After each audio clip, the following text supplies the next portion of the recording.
The trial nobody expected. Eli Morgan did not wake up expecting to be on trial. One moment, he was walking through the trade station on planet Draxos 4, looking for spare parts. The next moment, two tall aliens in black armor grabbed him. Before he could even ask what was happening, they pushed a strange glowing ring around his wrist, and everything went dark. When Eli opened his eyes, he was standing in a large room. No, not a room. A courtroom. But not like any courtroom he had ever seen. The walls were made of blue crystal. 1,000 alien faces looked down from above, seated in floating chairs. In front of him was a platform with one massive chair, higher than all the rest. Sitting on it was a creature with silver robes, 6 eyes, and a voice that shook the floor. "You stand before the Galactic Tribunal," the judge said. "Case number 9247B. Ownership claim under Law 42C. Eli blinked. "I think there's a mistake." "Silence, human," the judge said. Then Eli noticed someone else standing beside him. A girl. An alien girl. She had silver skin that shimmered under the courtroom lights. Her white hair fell across her face like silk. She was wearing strange clothes, tight and formal, and her hands were bound in energy cuffs. She didn't look at Eli. She didn't look at anyone. Eli whispered, "Who are you?" She said nothing. The judge continued, "The subject in question has no known living guardians. As per Galactic Law 42C, in the absence of claimants, she is now transferred to the closest acceptable species, human." Eli stared. "Wait, what?" A loud sound echoed, like a giant stamp hitting the floor. "She belongs to you now," the judge said. The courtroom erupted. Aliens shouted, screamed, hissed. Some laughed. Eli turned to the girl. She was still silent, but her eyes met his now. They were glowing gold and full of sadness. "I didn't agree to this," Eli said. "I don't even know what this is." "It is done," the judge replied. "You may leave with her." 2 guards walked over. They unlocked the cuffs on the girl's wrists and handed Eli a small metal cube. "This is her control token," one said. "She will follow you now." Eli took the cube without thinking. The moment his hand touched it, it flashed green. The girl stepped forward, stopping only inches away. She bowed her head slightly. "Come," one guard said. "Your ship is waiting." Still in shock, Eli walked through the massive doors of the courtroom, the alien girl silently following him. The hallways outside were just as strange. Glowing floors, alien carvings on the walls, tall guards with blank faces. Eli finally whispered, "Why are you following me?" The girl replied quietly, "Because now, I must." Her voice was soft, but cold. Not angry, not sad, just empty. They reached a docking bay where a small shuttle was waiting. A robot pilot waved them in. Eli stepped inside, still confused, still trying to understand. Once they were seated, the ship lifted off. The stars outside the window looked peaceful, but Eli's mind was full of noise. He turned to the girl. "What's your name?" She hesitated. "Larry. Larry," he repeated. "Okay. Do you know what just happened back there?" She nodded slowly. "Yes. The court gave me to you. Because you are compatible." "Compatible? Your DNA allows the claim," she said.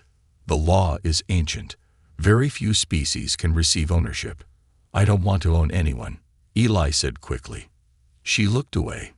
"It doesn't matter now." There was a long silence. Finally, Eli said, "Do you want to go somewhere safe? I can drop you off."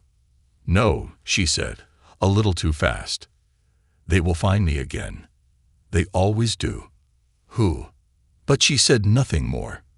The ship flew on, quiet and cold. Eli looked down at the cube in his hand. It was glowing faintly. Somehow he was now responsible for someone he didn't know, under a law he didn't understand, in a galaxy that didn't play by Earth's rules. He sighed. "I didn't ask for this." Lieri looked at him for the first time, really looked.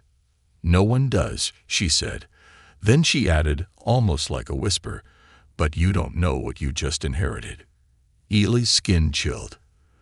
The stars outside didn't feel peaceful anymore. "She won't speak to me." The ship flew through silent space. Eli Morgan sat in the co-pilot seat, staring out at the stars. His hand still held the glowing cube, the control token. The guards had called it. He didn't like how it felt in his palm. Cold. Heavy. Wrong. Behind him, the alien girl, Larry, sat on a bench near the back. She hadn't said a word since they left the courtroom. She stared at nothing. Her hands were folded in her lap. Her silver skin shimmered softly under the dim lights. Eli cleared his throat. "So, Larry, do you want to talk now?" She didn't answer. "You hungry?" He tried again. "There's food packs in the back." Silence. Eli leaned back in his seat and rubbed his face. "Great. I'm stuck with a girl who doesn't talk, doesn't eat, and is apparently mine by galactic law. Whatever that means. Still nothing." The ship beeped. They were nearing a rest hub, Outpost 17, orbiting a gas giant called Circus 9. Eli requested landing and got quick approval. The station wasn't fancy. Just metal halls, flickering lights, and the smell of oil and old air. Perfect. Once docked, Eli stood and looked at Larry. "I need parts and information. You can stay here if you want. It's safe." She didn't move, didn't blink. He sighed and left the ship. Inside the outpost, Eli searched for any info about Law 42C, but the terminals gave him nothing useful, just cryptic entries, half-erased files, and blocked records. He asked a vendor, an old alien with mechanical arms. The alien laughed bitterly. "You invoked 42C. Either you're very brave, or very stupid." "I didn't invoke anything," Eli said. "The court just gave her to me." The vendor's eyes narrowed. "Then you're involved in something ancient. That law was made for old bloodlines. Royal ones. Dangerous ones. Be careful, human. They'll come for her." Eli froze. "Who will?" The vendor only smiled. "Ask her, if she speaks." Eli returned to the ship. Larry was still sitting in the same place. "I need answers," he said firmly. "I don't know what's happening, but someone clearly wanted you gone.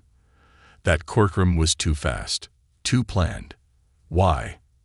Larry's golden eyes flicked toward him, just for a moment. "You think you are safe here," she said softly. Her voice was like wind, cold, smooth, and distant. "No," Eli said, "but I want to understand." She stood slowly. "You carry the token. They won't stop now. Who are they?" She hesitated, then turned away. "The ones who used to own me." That answer made Eli angry, though he wasn't sure why. "No one owns you now." Larry looked back over her shoulder. "That's not true. The court gave me to you." "I don't accept that," he said. She turned fully now. Her face was calm, but her eyes burned. "That law was created for war, for royal bonding.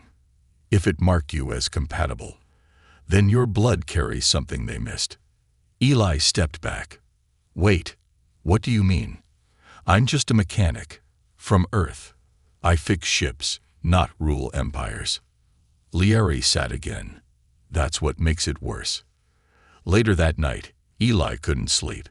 He sat near the engine core, watching its hum and glow. The silence of space pressed in from all sides. He thought about Earth, its noise, its crowds, its normalness. That life felt far away now. Suddenly, he heard movement behind him. Larry stood in the doorway, wrapped in a light blanket. She looked different, softer, tired. "I used to dream of silence," she said quietly. Eli blinked. "What?" "In the palace," she continued, stepping closer. "Everything was loud. Orders, guards, pressure. I thought silence meant freedom. And now, Now, it feels like a cage. Eli didn't speak. He waited. Liari sat beside him. For a long time, she said nothing. Then, they erased parts of me, she whispered. Memories, feelings, the control device in my brain. It blocks the truth. That's why I stayed quiet, because even I don't know who I was. Eli stared. Can it be removed? She nodded slowly. Yes, but it's dangerous. If done wrong, I could die, or forget everything. Even now. Who put it there? My father, she said, before he died. He was the last king of the Arisia line. He wanted to protect the heart code. Eli frowned. The what? She touched her temple. A program. Ancient. Alive. It hides inside royal minds. I hold it. And now, maybe, so do you. Eli laughed nervously. No offense, but I didn't sign up for this. No one does, she said again. But the galaxy doesn't ask permission. Suddenly, the ship's alarm screamed. Eli ran to the front. The screen flashed red. Incoming vessel detected. No ID. No response. He looked at Liari. Her face had gone pale. They found us, she whispered. The ship dropped out of orbit. A dark, blade-shaped vessel chased them through the black. Who are they? Eli asked. Liari didn't answer. Her eyes were locked on the stars outside. The enemy ship fired. The blast shook them hard. Eli struggled to control the ship. We have to run, he yelled. I know a place, Liari said, but you won't like it. Tell me. She pressed a button on the map. A moon appeared, covered in mist. No cities, no signals. It's called Riven's Hollow, she said. A forgotten world, full of shadows. They won't follow us there. Why not? Because even monsters are afraid of what sleeps on that moon. The secret inside her mind. The moon was dead. Riven's Hollow spun slowly in the cold dark, covered in gray mist and sharp rocks. No lights, no cities, just silence. Eli Morgan landed the ship on a flat, cracked surface near the edge of a canyon. The engines powered down with a low hum. The stars above were barely visible through the thick clouds. He looked at Liari. Her silver skin seemed even paler now. Her eyes were wide but focused. Her fingers trembled slightly as she touched the side of her head. You okay? Eli asked. No, she said honestly, but we're safe. For now. He looked out the window. Safe. This place looks like a nightmare. She nodded. It is. But no one watches here. Not even the Empire. That's why I chose it. Eli stood up. We need to talk about what you said before. The device in your head. You said it blocks memories. Liari turned slowly. Yes. It's called a thought seal. My father put it there. It hides the truth. About me. About the heart code. Then we have to remove it, Eli said. Her eyes locked with his.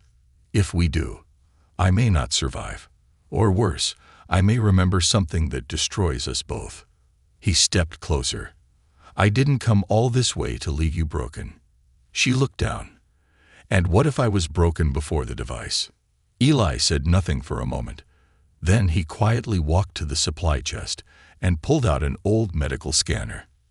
Let's find out. They set up a small shelter inside the ship. Liari lay down on the cot. Her hand shook as she removed the thin band from around her head. A small glowing point pulsed behind her ear, metal, cold, and deep under the skin. Eli gently touched the scanner to it. The device beeped. Foreign tech detected, the screen said. Mental lock. Layered encryption. Origin. Arisia dynasty. Eli frowned. It's deeply connected to your mind. Like a wall. If I force it open, it could hurt you. Liari nodded. You can't force it. You have to unlock it. With emotion. Emotion. Eli repeated. She reached out and took his hand. The Arisia line believed memory was tied to the heart. to trust. The only way to unlock a thought seal is to share a truth. Eli hesitated. Then he sat beside her. My truth? He asked. Yes, something real, something painful. If your heart opens, mine will too. Eli looked at the ceiling for a moment, then took a breath.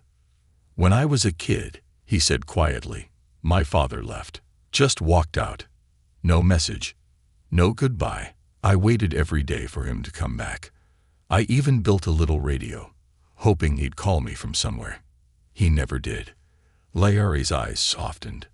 Eli looked at her. I promised myself I'd never wait for anyone again, but now I'm here, waiting for you to open up. So maybe I never really stopped. Suddenly, the device behind Layari's ear blinked blue. Truth detected, the scanner said. Mental barrier weakening. Layari gasped. Her eyes went wide. She clutched her head. Memories began to pour in. She saw fire, a palace burning, voices screaming, her father standing tall, a crown on his head, holding her close. You must run, he said. They're coming for the code. She saw soldiers breaking in, her mother crying. The heart code, glowing, spinning, alive, was placed into her mind. Then darkness. The thought seal closed, and her memory ended. Layari sat up with a cry. Eli grabbed her. What did you see? She trembled. I remember. The fall. My father gave me the heart code. It was the last thing he ever did. Eli held her.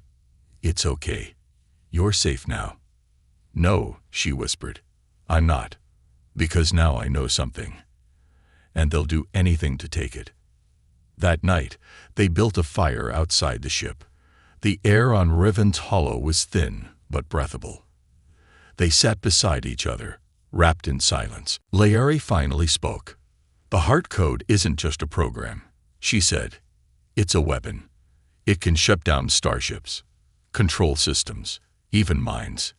Eli stared. Then why give it to you? Because I was the last royal.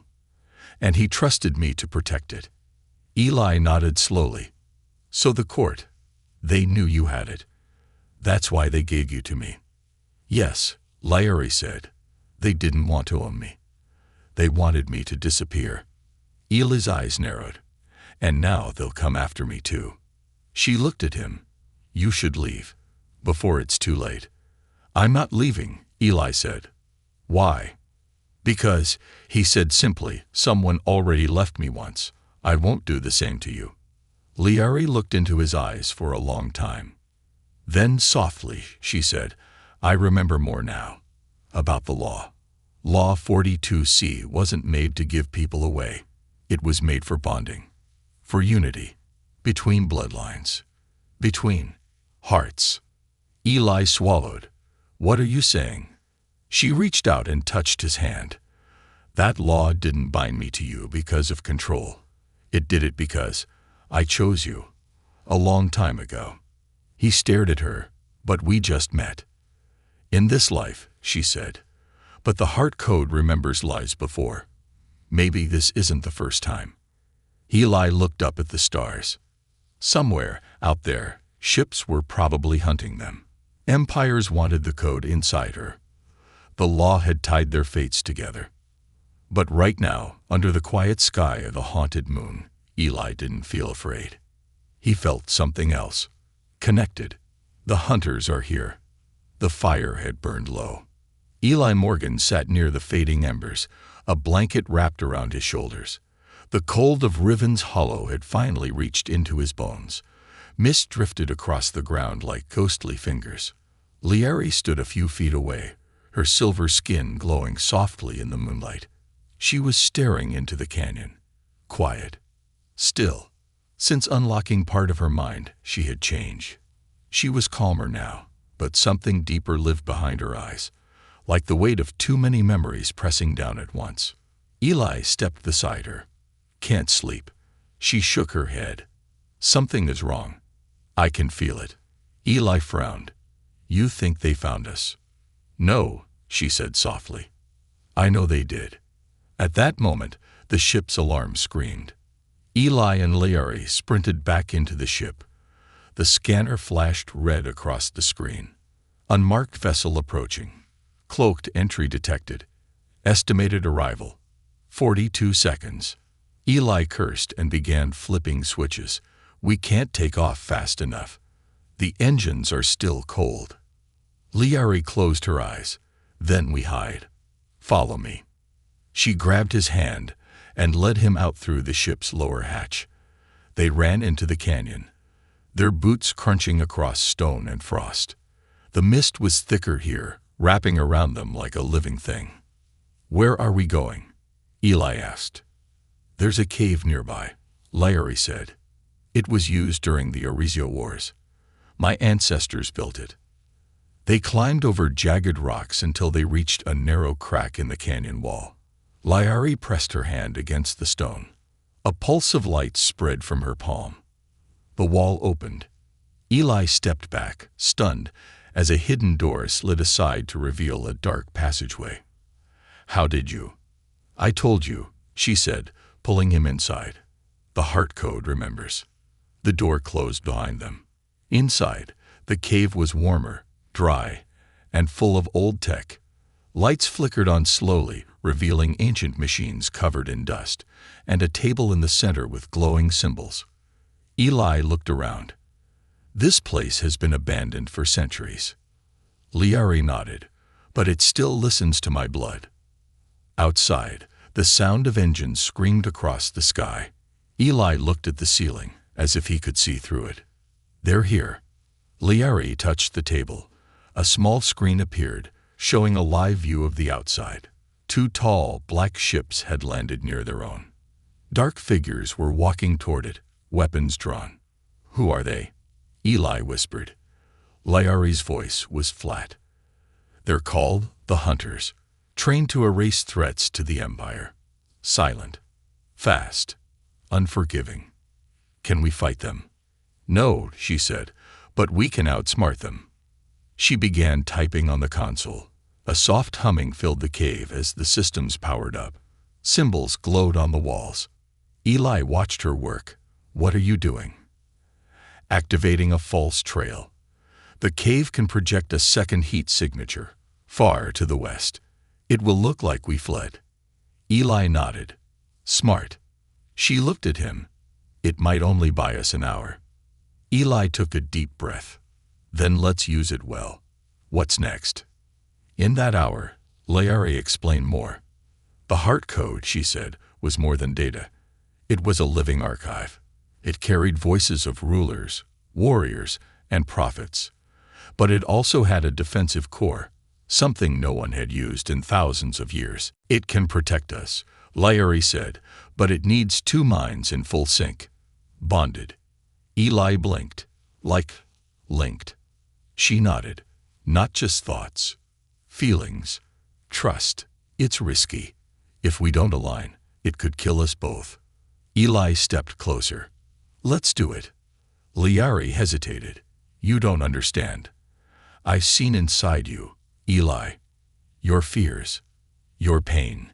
You still carry the weight of being left behind.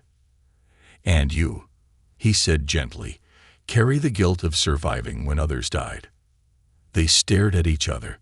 Then, together, they reached for the console. The machine lit up. 2 rings of light appeared beneath their feet. Begin sync, the system said. Share truth. Share heart. Eli spoke first. I'm afraid of being forgotten, like my father forgot me. Larry. I'm afraid of being remembered, like my blood makes me a target. The rings glowed brighter. Eli. I never wanted power, just purpose. Larry. I was born for power, but I never asked for it. The light spun faster. Their hands touched. Suddenly, they saw each other's memories, flashes of childhood, loss, fear, loneliness, and strength. Then darkness. The sync completed. When they opened their eyes, the console was glowing with a new color, deep violet. A symbol appeared, a star inside a circle. Liari gasped. The heart code has accepted us. Eli felt strange, light, as if part of him had opened up, like he could feel her heartbeat beside his. Liari turned to him. Now we have access to everything. Eli smiled. Good, because we're going to need it. Outside, the hunters had realized the heat trail was fake. They returned to the ships, scanning the area. Their leader, a tall, dark-armored figure, raised a clawed hand and pointed toward the canyon. They're here, the leader said. 20 hunters moved in silence, weapons glowing. But inside the cave, Liari was ready. She touched the console. Defense system. Activate. The ground outside trembled. Ancient Arisian turrets rose from the canyon walls. Not guns, but energy disruptors designed to paralyze without killing. They fired. Blue waves pulsed outward. The hunters froze mid-step, locked in place, unable to move. One by one, they collapsed. Inside the cave, Eli stared at the screen. We did it. Liari shook her head. No, that was just one group. Others will come. Then we keep moving, Eli said. We fight smart. Stay ahead. She nodded slowly. But then her face changed. What is it? Eli asked. She pointed to the console. One message blinked in red. Emergency protocol. Core awakened. Below it, new words appeared. Royal bond detected. Heart code sync confirmed. Final directive. Seek the throne of stars. Eli looked at her.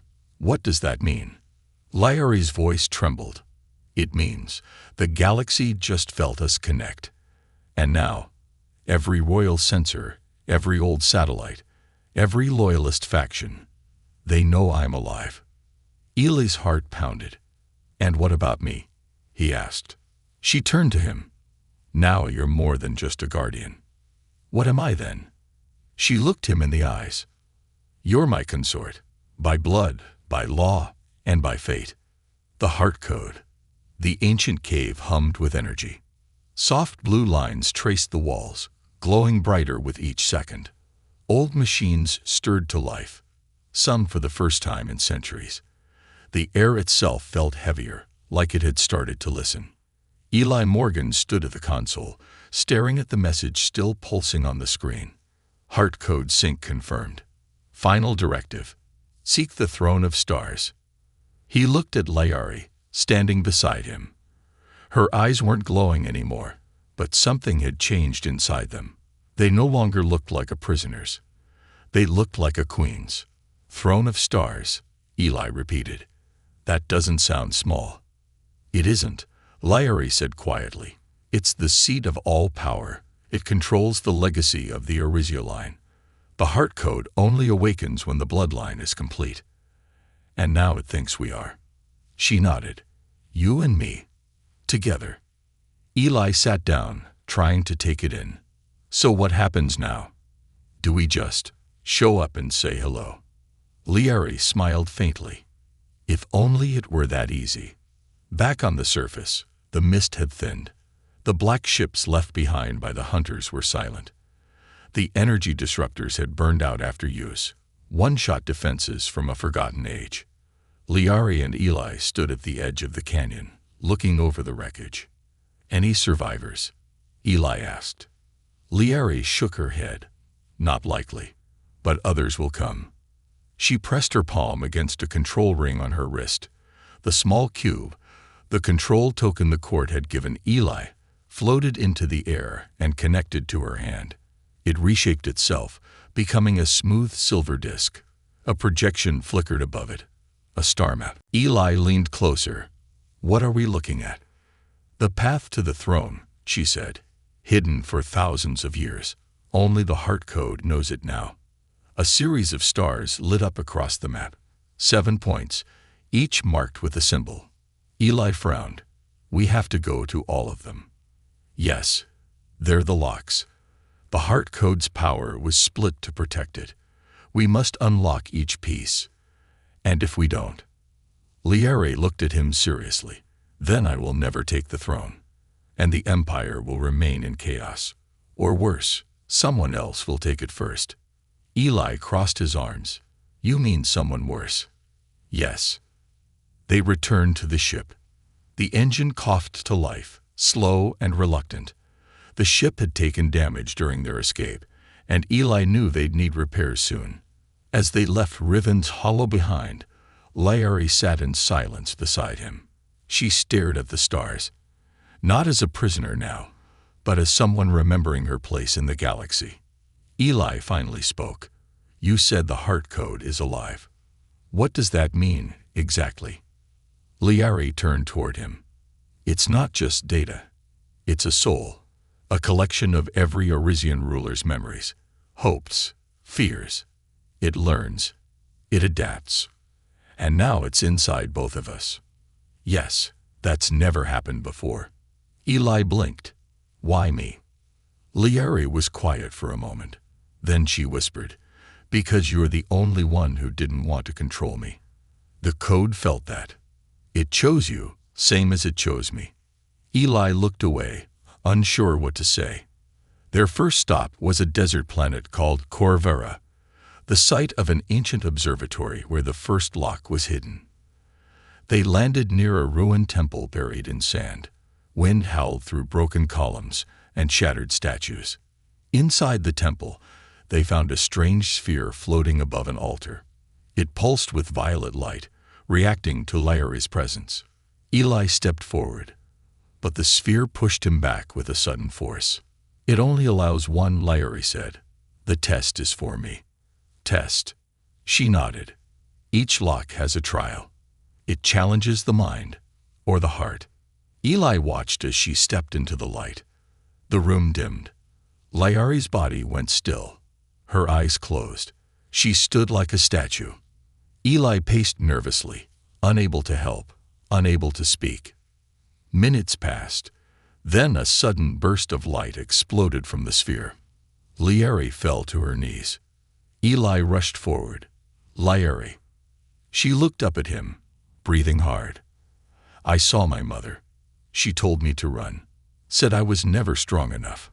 I believed her for so long. Eli helped her up. What changed? I finally told her no, even if she was just a memory. The sphere dissolved into pure light. It entered her chest. First lock. Opened. The ground beneath them trembled. Outside, clouds parted to reveal a glowing symbol in the sky. They'll see that, won't they? Eli asked. Yes, Laari said. Everyone will. They jumped again, this time to an ocean planet named Crescent's Fall. The lock there was hidden inside a deep trench, guarded by giant sea beasts. Laari almost drowned retrieving it. The trial there tested her patience, forcing her to relive every moment of helplessness she'd ever known. Second lock. Opened. Then came Volari, a frozen world. Then Ninu Prime, a jungle full of ruins. With each lock, the code grew stronger. And so did their bond. Eli found himself feeling Laari's thoughts sometimes, even before she spoke. He would reach for a tool, and she'd already be handing it to him. He'd think of a memory, and she'd whisper its name. It scared him, and it comforted him. They were no longer two people walking together. They were connected. After unlocking the fifth lock, something strange happened. While sleeping in orbit above a moon, Eli had a dream.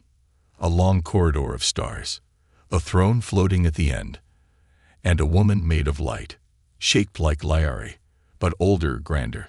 She spoke with a voice that echoed inside his bones. You are not her shield anymore, the voice said. You are her balance, and she is yours. When Eli woke, Laari was already sitting up beside him. You saw her too, she whispered.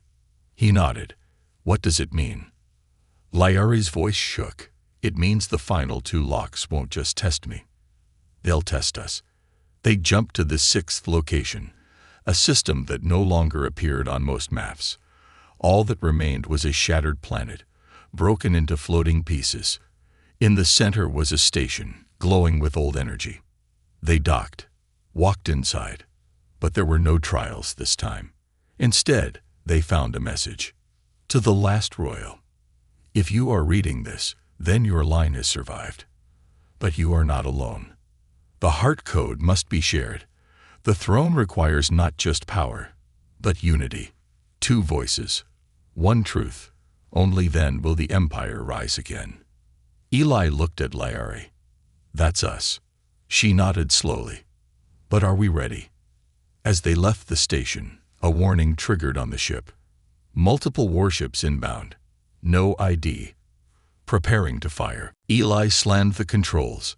Who are they? A voice came through the comm. Cold. Robotic.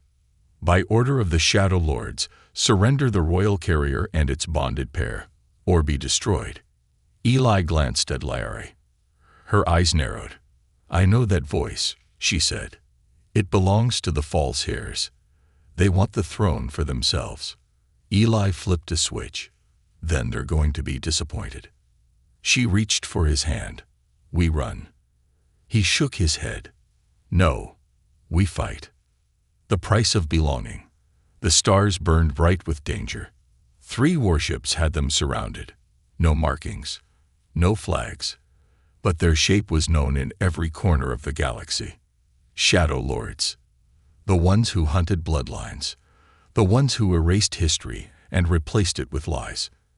Eli Morgan stood in the cockpit of their small ship, his hand gripping the control stick tightly.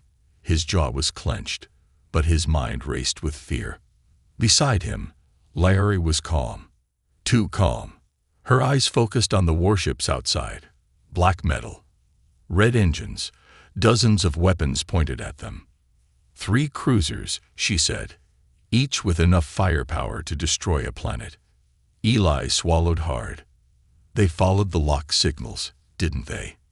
Yes, she said. And they waited until we reached the 6th. They wanted to trap us before the final one. A voice came over the comms again. Cold. Mechanical. Almost human. Surrender the bonded pair. Transfer the heart code. You have 10 seconds. Eli turned to Larry. What do we do? She didn't answer with words. Instead, she reached for his hand. When their fingers touched, the ship's console lit up. Purple light flowed across the controls like living fire. The heart code was responding. Command override accepted, the ship said. Defense systems unlocked. Eli's eyes widened. I thought this ship was just a cargo hauler. Larry smiled faintly. Not anymore. The heart code upgraded it. This ship is now ours. Outside, the warships moved closer. The countdown ticked down from 10, 9, 8.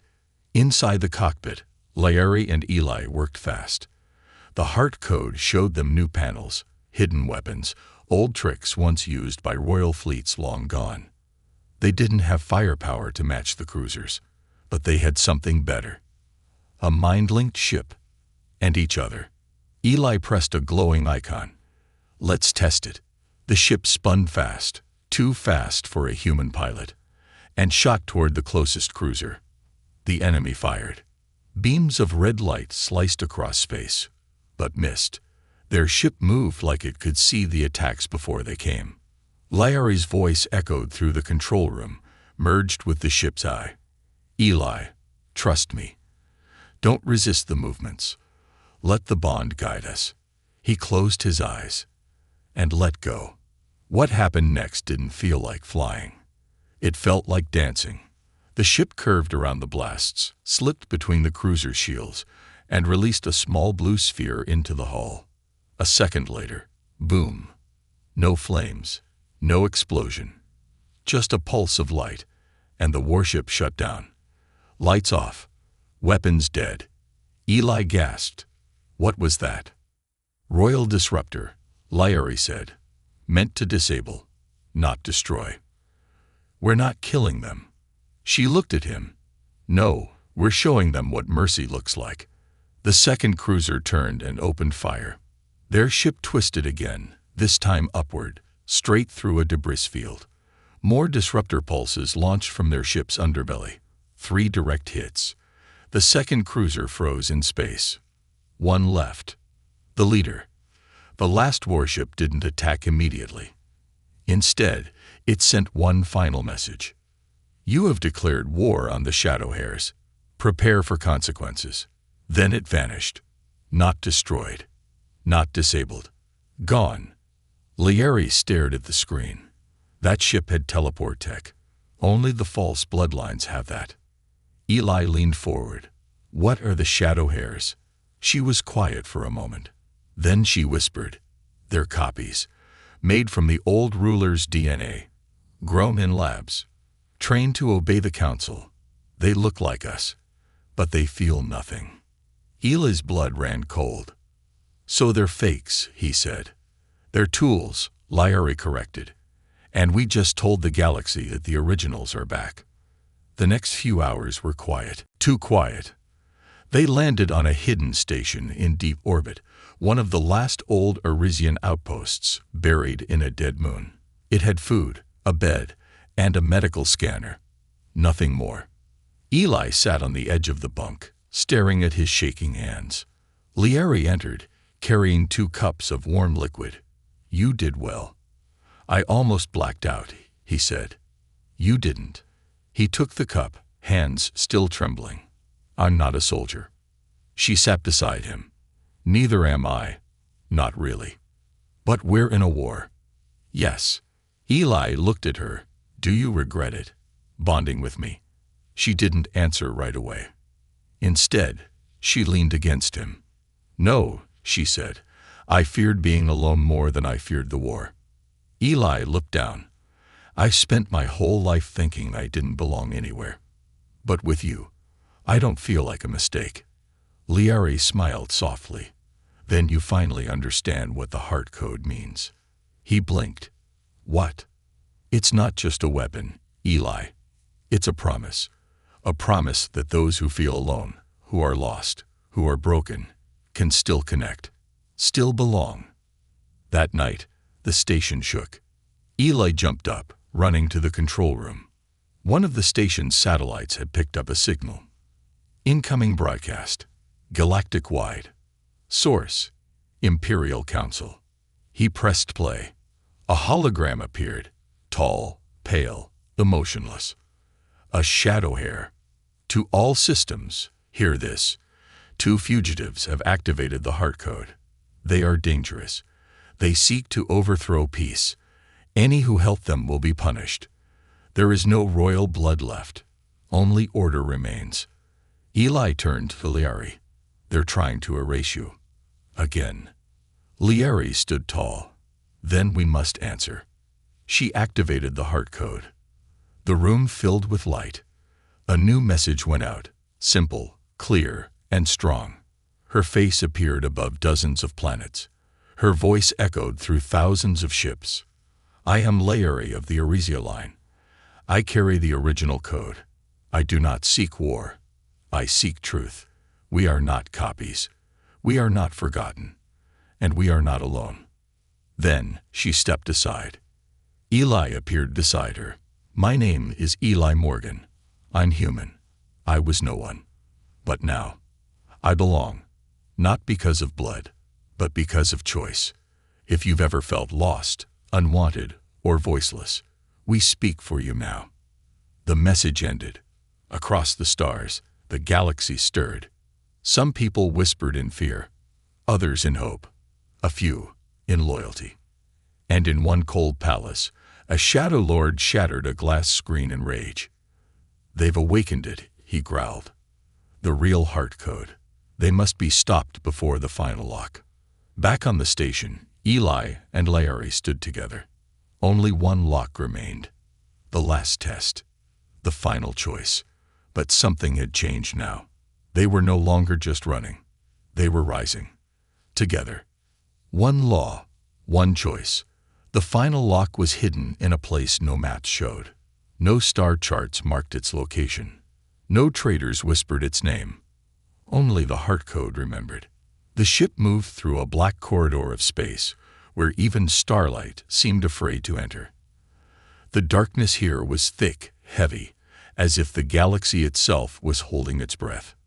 Eli Morgan sat in the pilot's seat, gripping the control stick. Liari stood beside him, silent, eyes closed, as if listening to something he couldn't hear. At last, she opened her eyes. "It's near," she said. "I can feel it." Suddenly, the ship's scanners lit up. A structure appeared in the distance, massive, ancient, floating above a broken moon. It looked like a city, but upside down. Spires pointed toward space like spears. Lights flickered faintly in its depths. The final lock. The Vault of Origins. They docked the ship in silence. No one spoke as they stepped into the vault. The air was dry, cold, but somehow alive. The walls shimmered with moving symbols. As they walked down the main hall, echoes followed them, not from behind, but ahead, like the building remembered their steps before they took them. At the end of the hall stood a great door, black stone, covered in ancient writing. And in the center, a glowing symbol, 2 stars, one gold, one blue, joined by a single line. Liari stepped forward.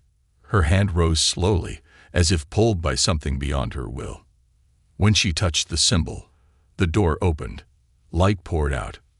Warm, bright, and inside, a throne, floating in midair. Eli stared at it. "That's the throne of stars." Liari nodded. "Yes, but it cannot be taken by force, only claimed, through truth." Before Eli could respond, the chamber lit up again. A platform formed beside the throne, and another voice filled the room. "You have come to claim the heart seat," it said. "But first, you must both stand the final trial." A soft pulse ran through the floor. Symbols circled them. "This trial is not for strength, not for blood. It is for understanding, for choice." The voice faded. Then, the world around them shifted. Eli blinked. He was standing alone, in a broken version of Earth. Shattered buildings, cold wind. A boy sat alone on a rooftop, young Eli, waiting, hoping, but no one ever came. The memory burned. Then the boy turned and looked at him. "You belong nowhere," the boy said. "You are left, forgotten. You're just filling a hole with someone else's crown." Eli closed his eyes. "That's what I believed for too long." He walked to the boy, knelt beside him. "I don't need to belong to the past," he said, "because I choose my future. I choose her." The boy faded. So did the broken world. Liari stood in another place. The burning palace. Her father dying. Her mother weeping. Guards shouting her name. All of them saying, "You must run. You must hide. You are not ready." She stood still. Tears ran down her face. "I was always afraid of becoming like them," she whispered. "But I am not my past. I am more than my blood." She looked up at the memory of her father. "I'm not hiding anymore." The fire faded, and the vault returned. They both opened their eyes. The chamber glowed brighter than before. The throne rotated slowly, as if watching them. The voice returned. "Trial complete. Final question remains. One law, one choice. Only one may sit. Only one may lead. Who will it be?" Eli looked at Liari. She looked at him. Silence stretched between them, deep, heavy, full of everything they had survived together. Then Eli smiled. He stepped forward, but instead of going to the throne, he knelt in front of her. "Liari," he said, "this was always yours. I was just the one lucky enough to walk beside you." Liari's eyes filled with tears. "Eli, you were never just anything." She lifted him to his feet. "I can't sit alone," she said. She stepped toward the throne, then paused. She reached back and took Eli's hand. The chamber shook. Light exploded across the vault. Symbols flew through the air, spinning around them. Bonded pair confirmed. Shared rule accepted. Throne of stars activated. The throne split into two. One gold, one blue. 2 seats, equal. Side by side, they sat together, and the vault responded. The galaxy felt it. Across the stars, every screen, every console, every ship, and every corner of every empire saw the broadcast. Liari, dressed in robes of silver and white, standing on the platform with Eli beside her. "I am Liari, first of the revived Arizio line," she said. "The heart code lives again. We do not come to take power. We come to restore balance." Eli spoke next. "I am Eli Morgan. I was no one, a simple human. But today, I stand beside a queen, not because of law, but because of choice. And together, we make a new promise. No more bloodlines born to rule. No more children stolen by systems. From this day forward, no one belongs to anyone. We belong to each other, by heart, not by law." The galaxy shifted. Some cheered, some cried, some screamed in anger, but none could deny it. The throne had been claimed, by truth, by unity, by a bond no empire could break. Far away, in a hidden chamber, the Council of Shadow Hairs watched in silence. Their leader crushed a control panel in his hand. "It is not over," he said. But deep inside, he knew. Their time had ended. Because power built on lies cannot survive truth. Back in the throne room, Liari stood at the edge of the platform, her hair glowing in the star's light. Ela joined her. "What now?" he asked. She smiled. "Now, we build something new." He reached for her hand, and she held it tight. Not as a ruler, not as a prize, but as someone who had chosen him and had been chosen in return.